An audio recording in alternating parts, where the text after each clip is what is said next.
You're fighting the asthma. Who's winning? I'm managing it. I'm on a comeback. I was on the ropes, man. I was on the ropes, but I realized that if you actually use your asthma pump, Dude, come on, man. Were you doing everything except for using the asthma pump? I have a reliever and a preventer, and I would use the reliever now and then, but I realized the preventer does actually prevent. It's great. It's amazing. I used it yesterday, and it's like, holy crap. It's like instantly I can talk. These steroids. Well, it's like my dad thinks all doctors are lying to him. Dad, they're here to help. That is so funny. You are quite stubborn. It's amazing. I am, yeah. I do try and walk everything off. Hello. Can't walk that one off. Got there eventually. That's the tease all over the site. Although VP, they've got 2 flashbangs for retake and 4 players if they can get into position. But perhaps Apex won't let them.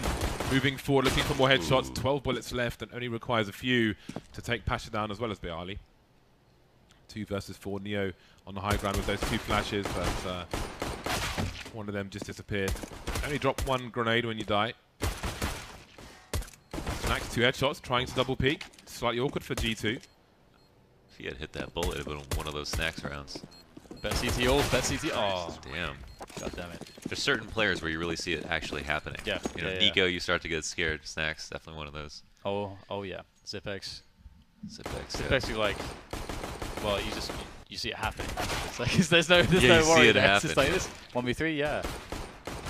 As his team say, he wins these. Exactly. He wins these. There was a round where Apex got into Z, and VP decided to push through A and have 2 players rotate back through CT. And G2 did it so quickly that was just like such a perfect gap. A perfect gap for them to exploit. I think they got lucky, honestly. I don't know if it was part of their strat to push as quickly as they did, but I think when they saw mid wide open, Apex was like, let me at him. 3 players left for G2 on this, for Virtus Pro, excuse me, on this eco. G2 playing it slow. Playing it slow. The R&B music on. Taking it easy. Taz and Pasha remain. Investigation being done towards the A site. And it's got the all clear. Nice. So it's basically the rounds done. So you enjoying California, Londres? Yeah, it's the greatest country in the world. Quite a long shot, I feel like. I like it. It's sunny here, man. It's just every day is perfect. It just blows my mind. Isn't it just blow your mind? No, like every day I can't believe it. I was out with my producer Luke, and I think it was when we were going to see you on the boat when we did the interview. Yeah. And we were just driving by the shore, and Luke just had his hand on his window, and he's like, "California's so dope." And this is a guy who lives here, you know. Yeah. Just to say that randomly after years. That's awesome. Isn't that beautiful? That's it. It is so sick. I don't understand. Because like I'm from the UK. That's the thing, like when you're from a place with really terrible weather, it is affecting you, but you can't, because it's always there, you don't really acknowledge that is having an impact on like your mood and everything. But you rationalize it. You think, you know, yeah. This place is great, and you know it. This is what we have to deal with, but it's because the place is so great. Then you come to California, get all the pluses, but then just like none of the minuses. The only minus, I think, is that maybe the world ends and starts here. You've got the San Andreas fault line. That's true, actually. Yeah. Yeah. Did you experience here? I mean, if Yellowstone goes off, we're all screwed. There you go. Yeah, that's a big one. Ice caps melting. North Korea. North Korea nukes. We've got ancient viruses in the ice caps that are gonna pollute the waters. We got James Bardolph. Bardolph is here. He's here.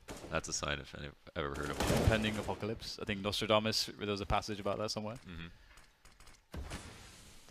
When the Bardolph appears. It's fine if there'll be an apocalypse. I'll be on a boat. No problem. We'll be making London's bring the champagne. It's all good. Making all the money, right? You got all the metals, the investments in the precious metals, right? So you'll make money. Oh yeah, if Armageddon hits, then I'll make lots of money. Yeah. I just think it starts here is the problem. Yeah. So I said if you want to be a spectator to it, you've got to be on the East Coast somewhere.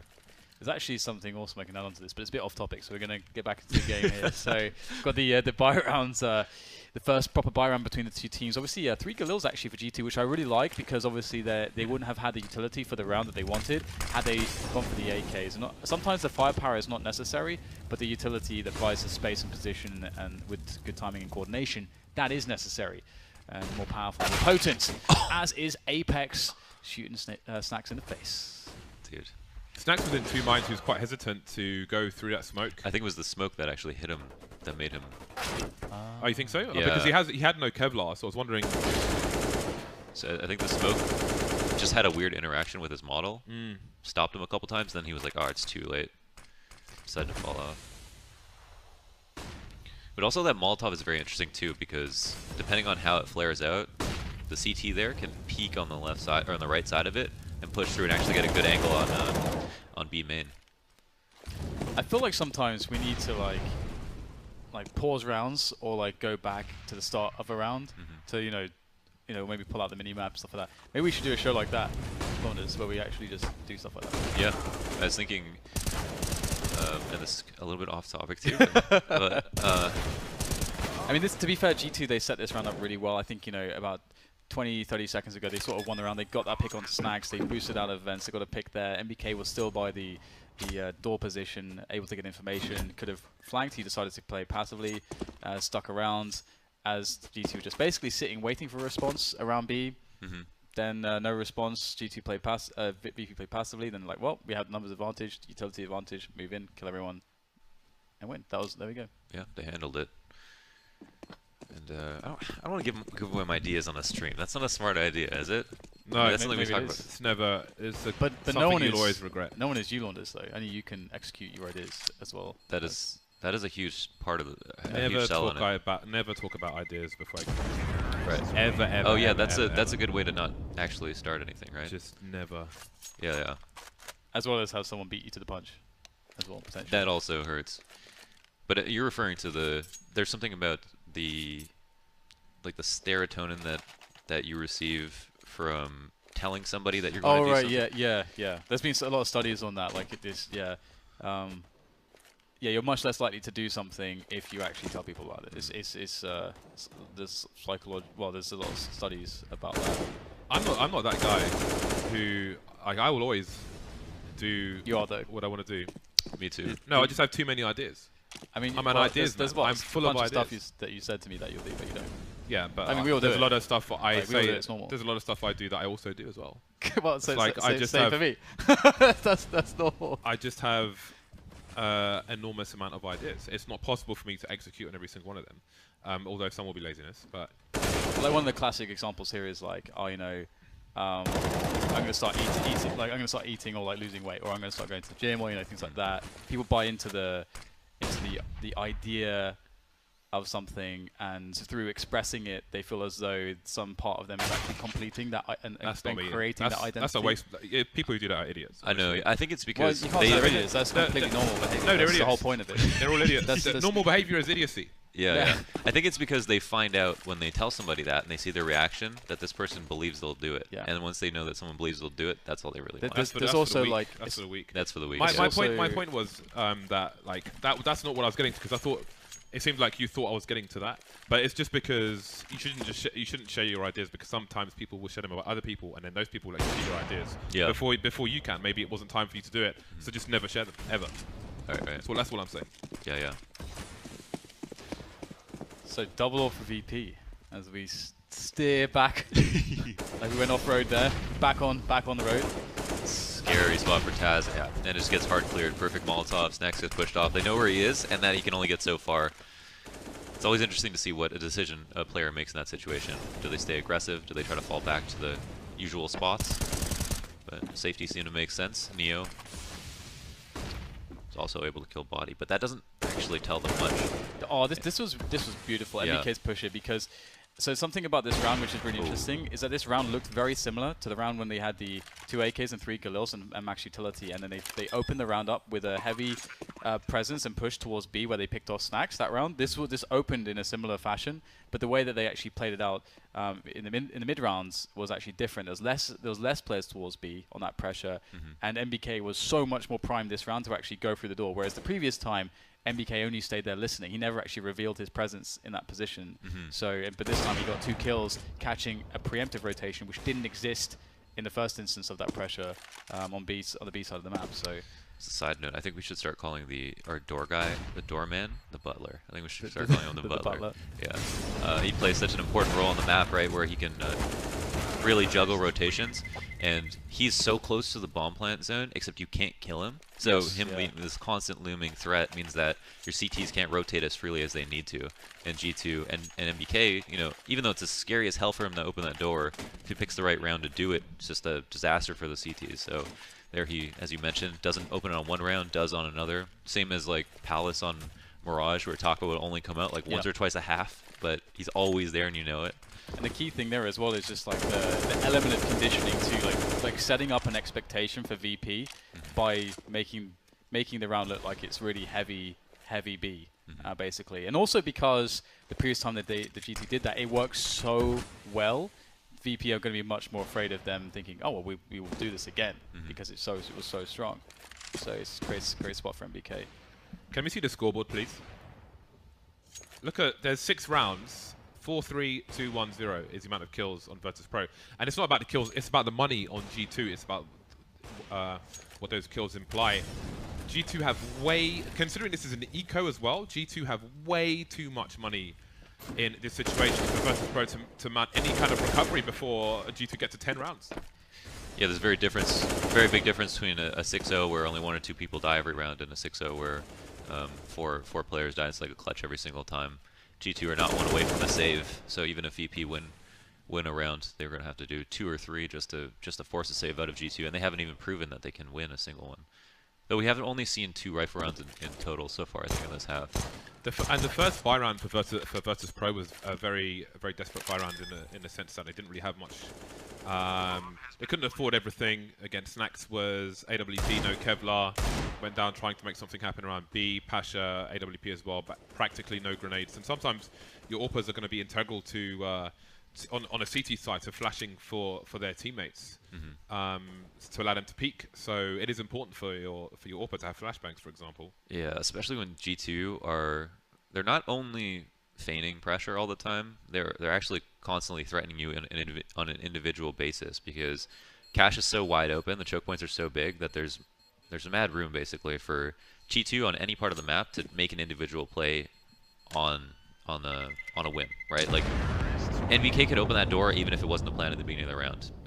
You could have Body work his way into B by himself, just like Snacks does on B main, or just like Get Right does on B main. On Cache, you don't even need that much utility on T side, so that will always mean that VP, if they don't have enough utility to throw at the terrorist coming in, it makes every individual on G2 so much stronger. Look at Pasha's spawn. Pasha, it has probably the most forward spawn. He could make a B play, he could make a squeaky door play, he could make an A main play, but it's probably B or squeaky door if he is to do one. But even a deep play in mid, you rarely see those. Those are quite fun when you go, like the angle in front of the white box and you look deep into the cross over towards the connector and the warehouses. You pretty much only see that from Cloud9 on occasion with Skadoodle, but I do wonder if they want to even take that kind of risk when they are 0-7 down, because they can't really afford to have an early disadvantage in the rounds. Oh, Snacks! Wow, he's just going for it, man. It's mad cheeky. Yeah, that was tough. He didn't even have like a teammate ready with a nade out to do anything. I think he was expecting a lurker towards B.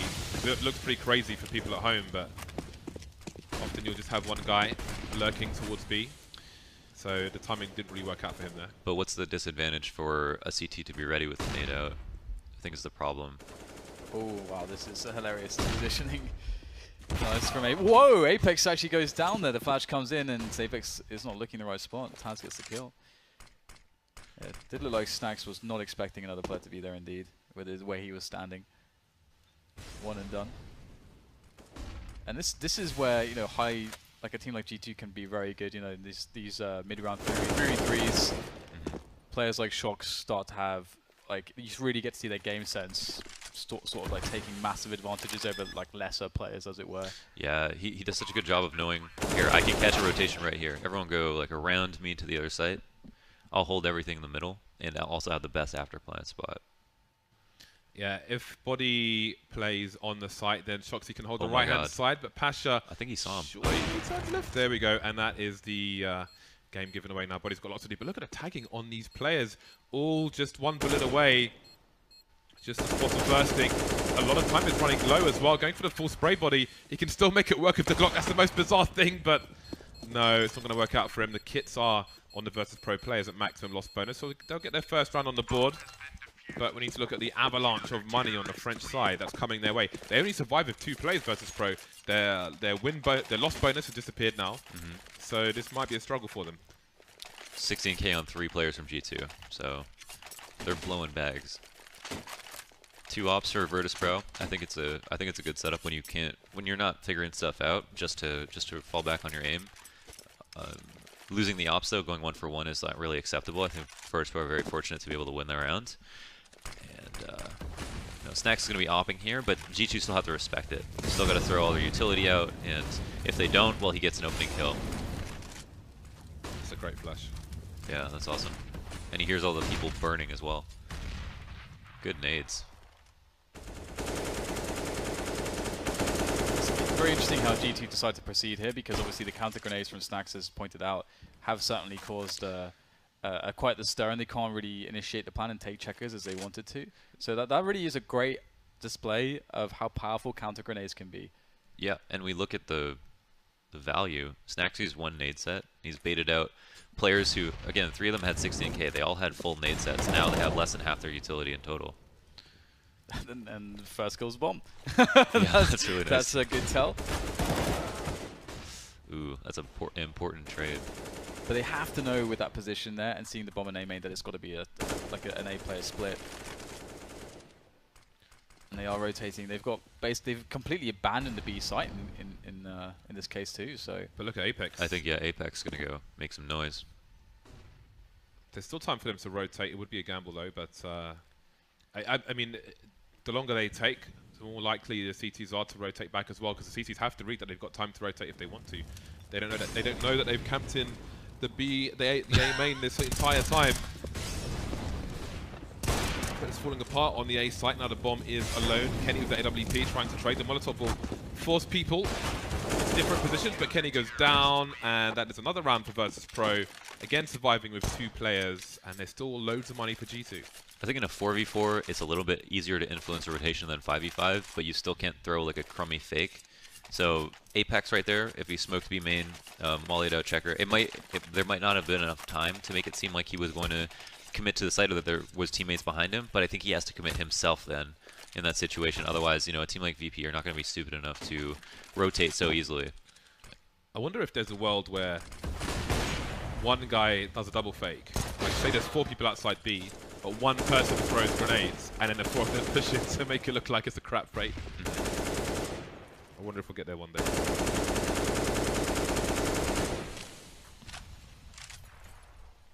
So G2, I love the way that the dynamic has been focused around early round B pressures. And again, and you sort of set it up with the pre-game, Lawrence, when you talked about how Snacks handles B in general as that anchor and the presence he can provide.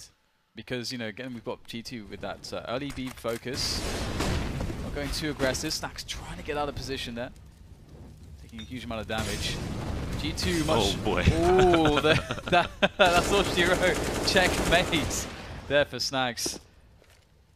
That's awesome. Yeah, that's so awesome. Between 2 fires with Zach Galifianakis. That's actually so sick that they had that coordination. It's just like, boom. It's always really good too that the team throws the molly in the back first. Like on Inferno and Banana, when teams throw the front molly first, all you're doing is pushing somebody out. But if your mollies don't do damage, then why? You gotta trap them in that molly. You gotta make them think, oh, the molly missed, and then throw a molly in front of them, and then they have nowhere to fall back to. 100%. That's actually a really common error. Yeah. Oh, nicely done. Shocks and Kenny just ripping off heads. Okay. Dude. What was that? And that's the reset. This is not a good look for VP. How much do you think the reaction time, how important do you think that reaction time is? I don't think reaction time is that important. I agree. I think with hoppers, it can be. Yeah, with AWPers, yeah. Yeah. But with generally, I agree. generally no. Yeah. I mean, I think Reaction time is important. I'm at a disadvantage because I'm a monstrous 6'4". Oh, why? It takes me longer to send the fibers to my fingers, the instructions to my brain. That's literally, I have physical latency. This is a fact. But how much does that tally up to? Like, what is All right, that? I will find like it for you. Somebody, I did an AMA and somebody gave me these statistics. And how do you feel about the fact you're at a disadvantage because you're tall? I think I actually read this when I did that interview with you. I'm going in to your find AMA. It. I'm going to find it. But I could have sworn that was a meme post. No, it's real. It's true. But how much latency does that add up to? It's so like, if you do like a the negligible amount. negligible amount, like, I mean, I would never think about it. No. What have you done, like the human benchmark or something like that, to get an estimate on what your reaction time is? I have, but I forgot. So I'm pretty sure I have longer arms than you, but I can pick someone crossing mid on Dust too. I'd be surprised if you had longer arms than me. I'd be very surprised. I have my arms are as long as Jeremy Lin's. Once he Who came the to hell my is Jeremy Lin? Linsanity, Jeremy Lin, the No. basketball player, No, Asian American, football mate. Sorry. Tom Brady. How tall are you? Do I'm you know why I know who 6'3"? Tom Brady is? Why? Because there's a guy in the Mortal Kombat scene who decided to call himself Tom Brady. He gave himself a full name of someone else as a nickname. Huh. Yeah. So, well, he's like 1 inch shorter than you, James Launders. So. And I have. Oh yeah, he's an inferior human being. So what does that make Dan? Dan's got a, you know, I mean, let's forget about height. His head is not proportional with his rest of his body. Whoa. So. What easy? That's too easy, mate. That's you running Oh. low material there, isn't it? But you know, if I do the human benchmark test, I'll have like very average reaction time. It's Yes. 200 to 220. But if you Definitely factor in is the same. sound, if you factor in anticipation, I can. That's the thing. Like, that's like the problem with it is that those tests don't really test a lot of things that are actually practical Here we go. in Here we the go. actual game. Yeah. And there's times when I've had like insane reactions because my subconscious it spots something that I have not seen. I have no idea it's there. Yeah. Your hand snaps across the screen. Yeah. And you kill someone. Yeah. And it looks like you're hacking completely. And it's like that's just your subconscious. And that's like the division between the conscious brain and the subconscious brain as far as playing goes. That's where that's why practice is so important, because you're developing the motor memory and also all the heuristics as you're learning stuff. You're seeing trends that you can then do that. Yeah. So here's the question. Given your physical stature, does it bother you that you are instantly disadvantaged at CS because of the higher electrical latency between your brain and your fingers? I think the worst thing you could have done for your reaction time is read this. It's a good excuse, to be honest. Yeah, a good excuse, Yeah, but man. honestly, I don't think Is it a good excuse? If it's like 2 milliseconds, it's definitely Yeah, not like an excuse. what does it even? It's probably less than a millisecond or something. That's what I figure. It would probably be like a fraction of a millisecond. But even if it's 20, Oh, the like, counter flash is perfectly timed. Perfectly timed. Two-man spray down for Snacks, gets an upgrade, and spots a third player. Lovely. The thing is, like, Lorna, so you set this up really well with the expectation about Snax's play around B. We've seen a lot of that, and he's been doing an amazing job, honestly. If we looked at his perspective, but then if you look at the score, you're like, wait, what? Yeah. The VP are 2 for 10 right now. G2 are outplaying them across the entire map, but Snax generally has had a lot of great play. So I would say that the meta did develop to a certain point where people found a really safe way to take B main control. So that Molly we see in Checker, for example, wasn't as popular a year and a half ago, and that's made it so like the smoke Molly combo that you can use at B main it means that you can have one person go there, and the only way to kill him is to have like, Snacks push through off of a flash or something like this. And he hasn't been given the room to even line up to throw his smoke because that B main smoke's just been landing there every single round, or 3 or 4 players are peeking at the same time to go and trade. But we have seen the impact in terms of how much utility he's been able to bait, but G2 have been doing a great job of just neutralizing him. Even in his safety of Checkers, right? Even when he's fallen back, they've thrown the carpet mollies down and made it impossible for him to leave. So he's playing the most dangerous, the most high impact spot right now. So G2 are clearly targeting him. Yeah. Which has got to be frustrating. Whether he's been mollied at events, right? He's been mollied in Checker. He's been shut down on the push because 3 people are waiting for him.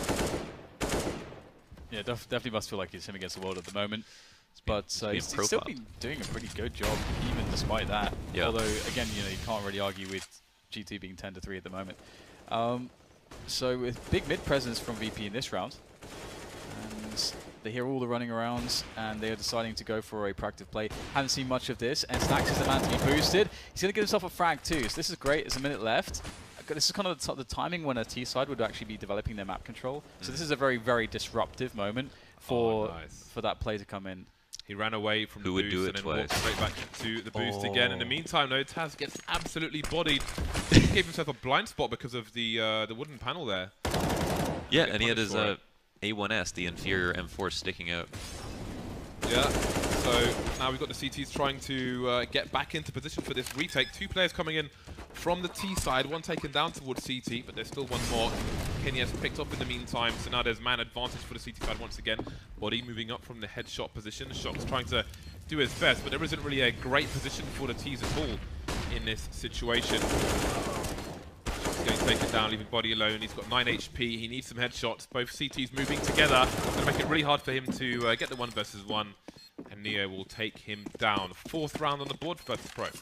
I think this was a really good round to show this idea that obviously, like, VP get that boost at the 1 minute mark and they get the kill for a 5v4. And this is a spot where a lot of T sides would slow down and be like, okay, whoa, we just lost a player. Like, what do we do here? But G2 immediately realized, based on the setup, to be able to do that. And where Snax has commonly been playing, that they were lighter player and out position on B. So they just, like, immediately took the timing, which would go away after maybe, like, if they were, like, hesitate for 5 to 10 seconds, that timing wouldn't be there probably. So really nice that G2 immediately recognized it. Although they didn't win the round, they made it a round where it was very competitive. Very competitive. And I like that VP have been weaponizing Snax quite a bit. And I don't know if that's because he's like, hey, put me here, let me go for this pick, or what have you. But for what it's worth, and see, you give him an open lane, and now he's really taking advantage of it. So they've still got other utility, and I think they're going to start throwing B main stuff now. But here it is, the Snax B main smoke that he was given enough time to set up for. Will they actually push through, though? Ooh, great timing on the flash. That actually stopped Taz from being able to get the pick that he was set up to go for.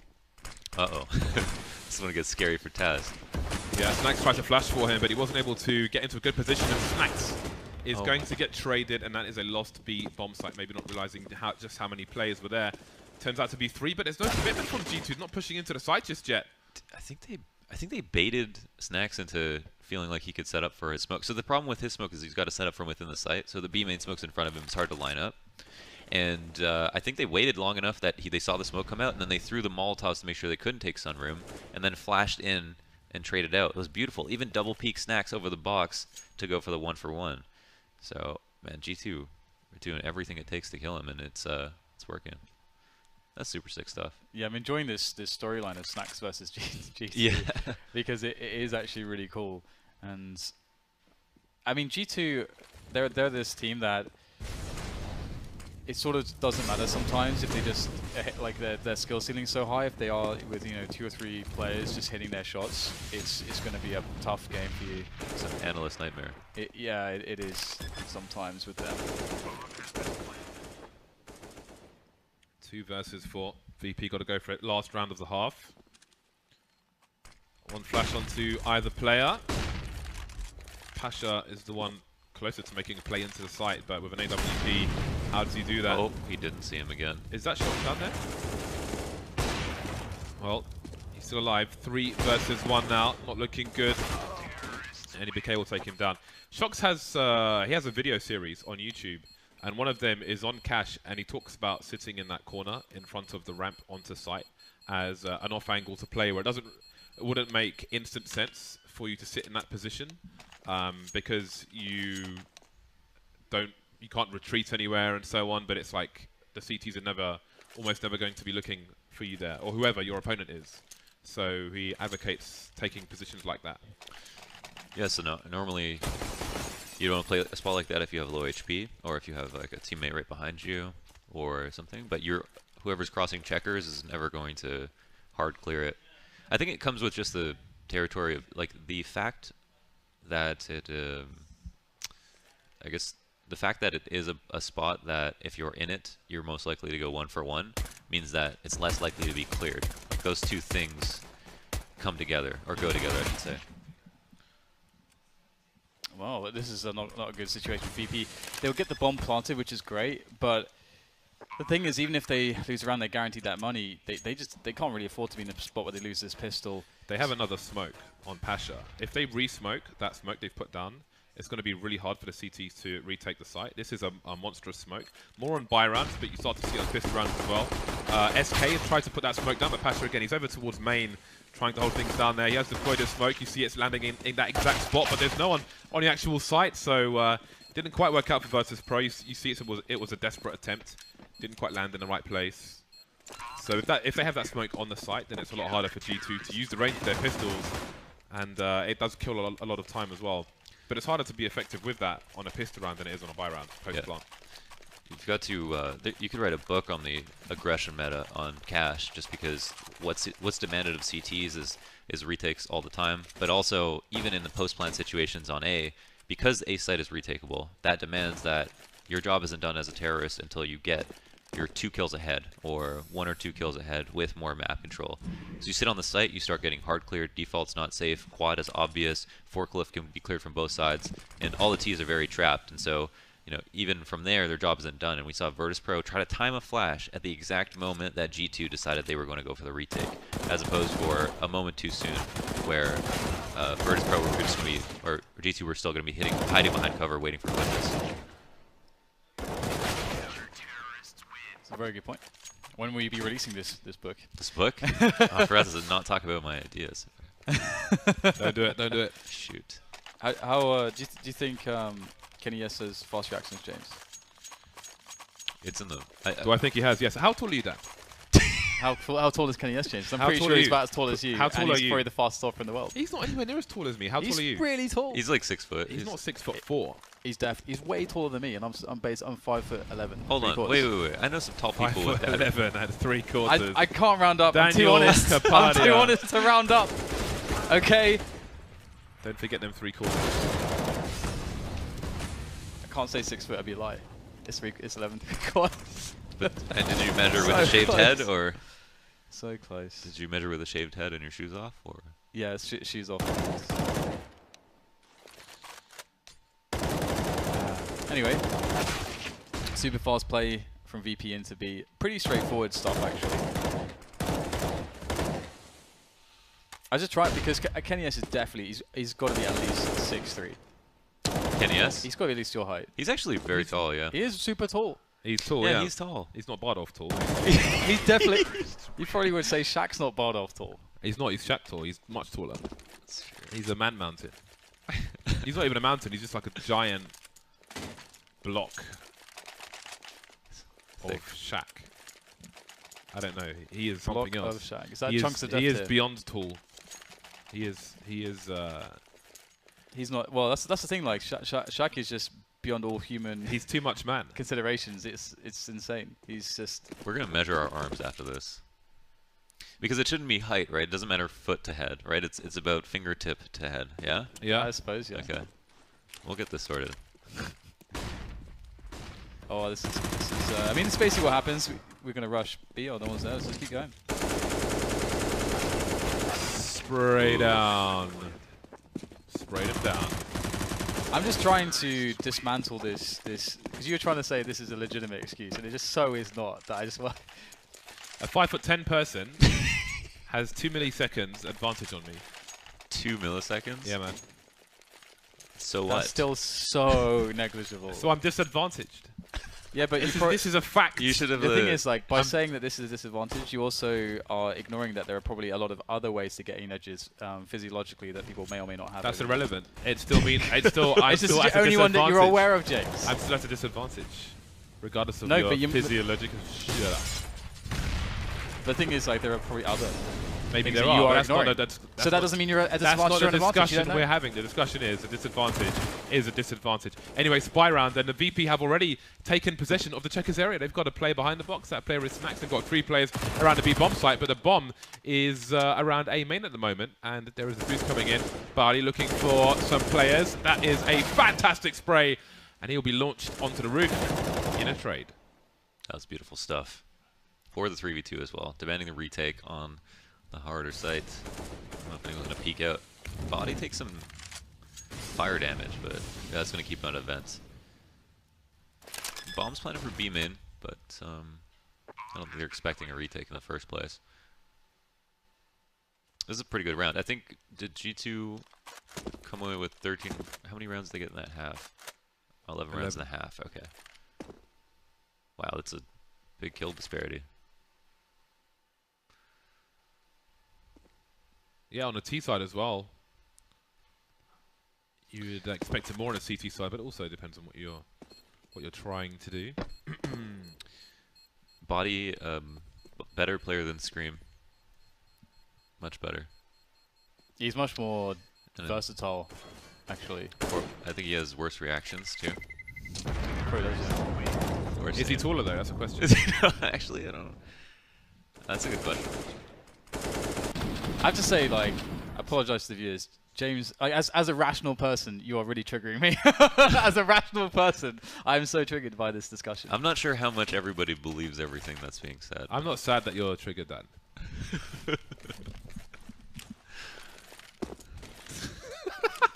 The thing is, like, I know there's other rational people out there, and I'm fighting for them. I'm fighting for you guys. They don't exist. It's just you. Who also wants you, James to get called out on his bullshit. Just you versus me. That is bad language. Just you versus me, Dan. Sorry, Jordan rubbed off on me in a bad way.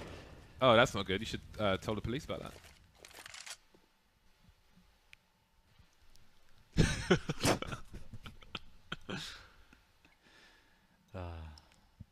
Banter. There's no hope here.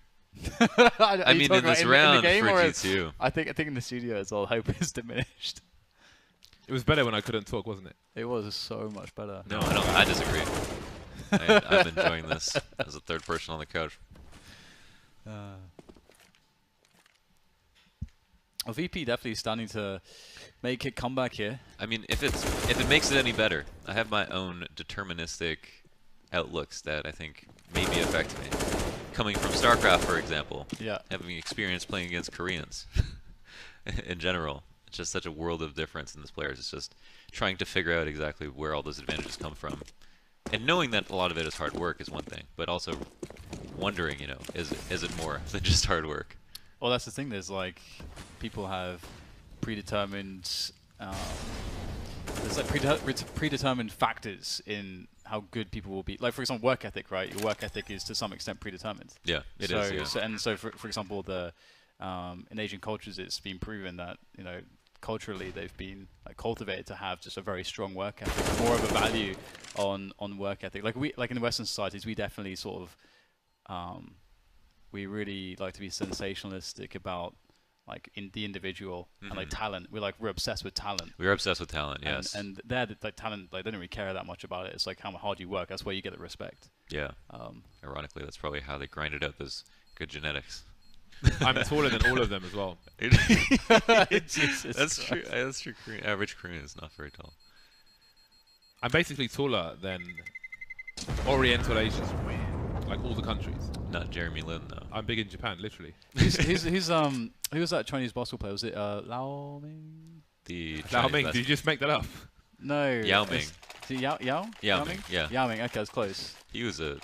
He was a beast. But they actually like I think like from his youth, didn't they like they had like nutrition plans from when he was like basically a baby, just to try like make him into an athlete or something. Oh really? Was that him? That might be I'm a not sure. Athlete.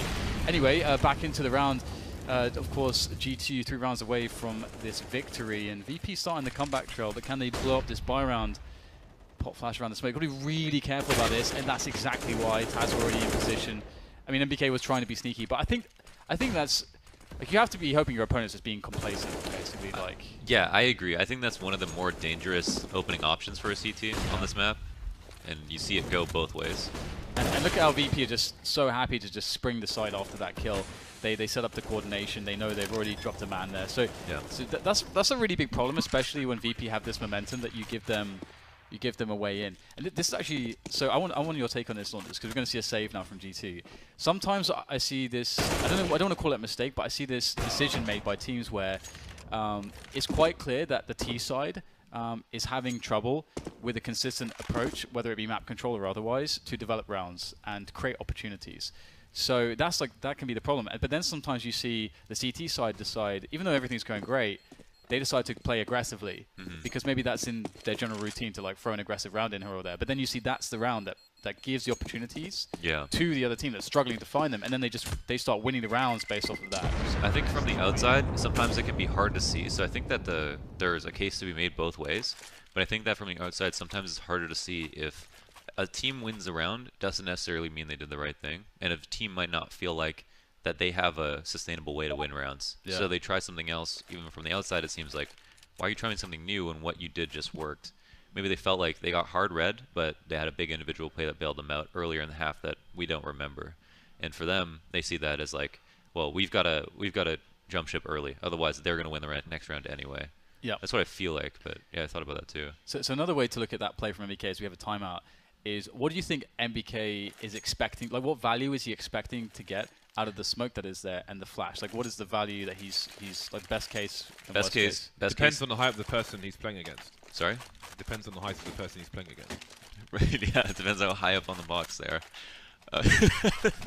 I'm going to try to ignore this, so we'll just... Please continue. I think, so just like on Banana, why you see teams instantly on Banana, on Inferno, once they get one person there with an op and they can see all the way down, will rotate out and, wow, get blasted, sir. I just need to note, the last round was pretty big. The gap is not that huge now, and G2 haven't got the most spectacular buy in the world, and they're getting absolutely wrecked. Cannot get into position, either player, and that's the round over. They're picking up steam. That's another save, so you can continue your point about MBK and the expected value from the yeah, so expected value is either he gets a kill in A main or he gets A main control, and A main control allows you to have heavy rotations towards B, which is the harder site to retake. And the thing is, though, the opportunity cost, right, is if he dies, then VP know that there aren't two players left in A holding it behind him, right? They're rotated out. So this is my point, because if you look at it from that perspective, you can say, well, if it goes wrong, like the worst case is he dies, and you immediately give up the site. Like, it's actually really bad, because if they're making a play significantly like that, you're going to lose sight. So then you have a situation where it's like, why in that case, why don't you play a two-man setup with a deep smoke and flash? So you actually try to do it properly, because the outcome, the worst case is still exactly the same in that instance if you play two players, but then your opportunities to do more is much more reliable, much safer, much greater. 100% agree.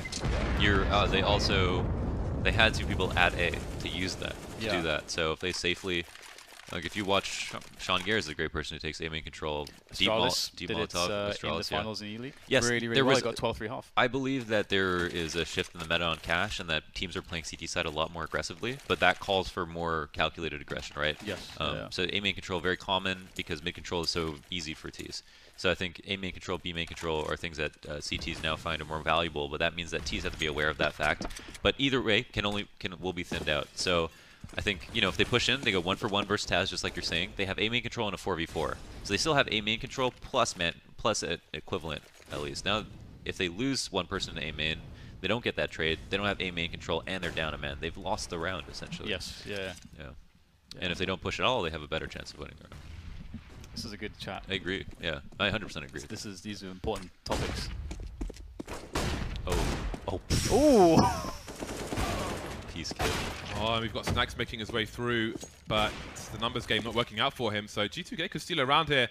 Shox has not been spotted just yet. Spotting the rotation. There's the bomb, and he's got 10 bullets left in his CZ at long range, and he's winning these duels. Absolutely crazy stuff. What is the money like on Virtus Pro? It looks like oh, the timing! And the Joldies. What kind of battle is that? 3 kills for Shox with the CZ. Not uncommon in recent weeks. Virtus Pro have the money to weather the storm, but is that the round that gives momentum back to G2? To be fair with Julius, I feel like if he's blind, his chance to probe about the same as doing anything. Yeah, that's fair enough. I love Shox makes that gun look so pretty, the way he uses it. That's true. I love it. The first duel, just 2 bullets fired. Yeah. 2 bullets fired. Because for me, like if I'm spraying someone with an AK, it takes me like 3 or 4 bullets to realize I've actually killed them. He just fired 2 bullets. Oh. Wow. there was a gap in that smoke, so it allowed the flash for him to push through without being smoke blind at any moment. Kenny S playing really aggressive around this box, looking for the next kills. Does go down in the end, but he has the info for his team at the very least. And VP obviously showing some sound cues here with the AWP being fired off, and that can allow G2 to push around a little bit. They have one player forward, which is Shox, and I was going to say, Shox is the only guy who really needs to make that forward play. Of course, there's still a threat of Bialy by the door at this point in the round. And now Bialy realizes he pretty much has to make a play. He's got to do something. And it's probably like one of the most annoying places to be in a spot like this, because it's so hard when they have their attention on door to get out of that position. Oh my god, yeah. Jeez. 15 to 10. It's a lot of jewels just lost there by Virtus Pro, which they will feel like they could have won easily, and look what it's done to their money. I see Zed here with 3 kills, and suddenly your comeback has come to a screeching halt. Now, this game is somewhat cerebral, but we saw it like in that last duel that if you're going up against G2, you know, you can be more cerebral than them, but if you're mechanically not up to par at the very least, they'll absolutely demolish you. Yeah. That's why Cash is such a great map to watch French teams on. Yeah. Especially when they're playing each other. Yeah. Because then it gets really crazy. Yeah. That's one of the reasons why like FaZe are such a problem for a lot of teams, because you mean everyone?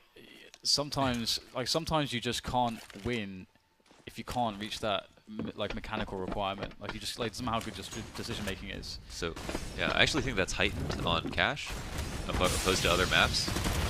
So I like to, we're talking about categories, so I like to categorize maps by big maps, small maps, 3-lane maps otherwise. Yes. So Cash is a small map. It's 3-lane, but it's very small, and it allows for multiple rotations from the terrace within one round. For Inferno, you can rotate 2, maybe 3 times potentially, and execute it on site in the last 10 seconds, right? But on Cash, you have a lot of room to be wrong, and that I think that allows for teams that are less practiced to bridge a gap between them and teams that are like trying to rely really heavily on not just map control, but just rely heavily on influencing rotations and stuff like that. Because like you can bite on a rotation on Cash and still come away with a win because you're only 4 seconds away from getting back, right? And that ties into one of your previous points about how important it is to be aggressive on this map as a CTs, because there's so much. Then you remove some of the options that he's otherwise have so many of. Yeah. And this here in this round, we talked about if you're going to take A main, you can do it too. You don't have to keep 2 in there, but just to take it, you might as well use the second man. And they did that in this round, so that's really nice. And Body's going to make a play off of the back of this because there's 30 seconds left. He wants some information, just misses the players in Squeak, and there's 3 there. That's so interesting. Yeah, and there's actually no one's going to rotate it to B now. Oh boy, talk about a nasty surprise. But Shox is on the other end of the choke point. One player's made his way through. Patch is going to get dropped, but a bomb can get planted. But Barley's going to do massive work. He gets 2 kills on the rotation, so Taz has an opportunity. Not the easiest one in the world. They know where he is roughly. Can he get himself some 1 versus 1? He knows the Trace Dragon's coming. He needs to do the 180, but it's just too much to ask. Too many players, too many man.